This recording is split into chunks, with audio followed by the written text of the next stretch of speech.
Inaasahang isusumiti na ng kampo ni resigned Ateneo coach Tab Baldwin sa Huwebes, June 25 ang mga dokumento na hinihingi sa kanya ng Department of Labor and Employment.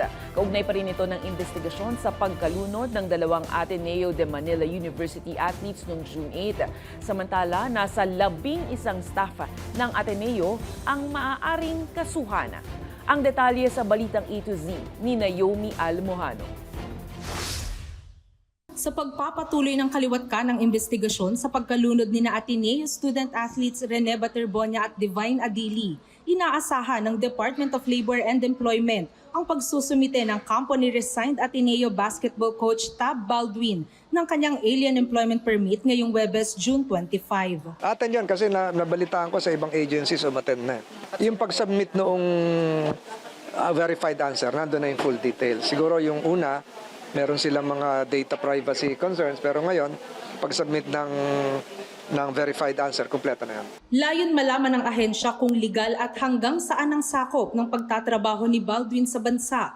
Matatanda ang una nang nagsumite ng Alien Certificate of Registration ang kampo ni Baldwin, pero hindi ito ang hinihingi ng DOLE, kaya binigyan sila hanggang June 25 para isumite ang AEP. Sa June 29 naman, nakaschedule ang opisyal na pagdinig ng DOLE sa alien employment ni Baldwin. Sakaling mapatunayang may paglabag, 3 buwan hanggang 3 taon maaaring makulong si Baldwin. Deportation will be served after imprisonment, but it has to be after a conviction. Pinagsusumite rin ng DOLE ng Safety Officer Certificate ang resort sa Aurora kung saan nalunod ang mga atleta. DOLE Region 3 Office naman ang naghahawak ng investigasyon sa resort. Yung initial, kulang talaga yung mga signages, kung saan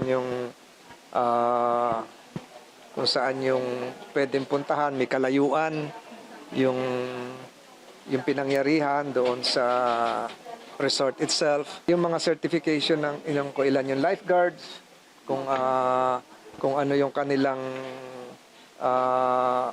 safety protocols, etc. Samantala, nasa 10 hanggang 11 staff naman ang maaaring kasuhan ng Philippine National Police. Kaugnay pa rin ang drowning incident sa umano'y team building ng Ateneo men's basketball team.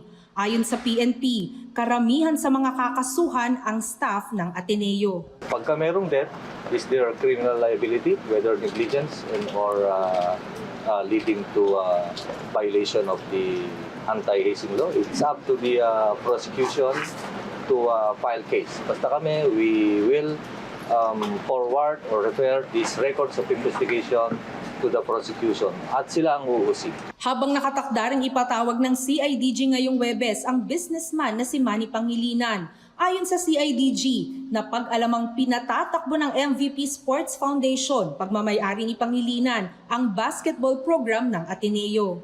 Huling 2 araw na lang ng aming pagsusuri sa nangyari sa Aurora.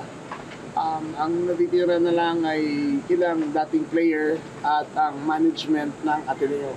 Depensa naman ng kampo ni Pangilinan, limitado sa financial support ang role ng kanilang foundation. Dumalo rin sa investigasyon ng CIDG ngayong Miyerkules si Father Roberto Babiap, maging mga former Ateneo basketball players.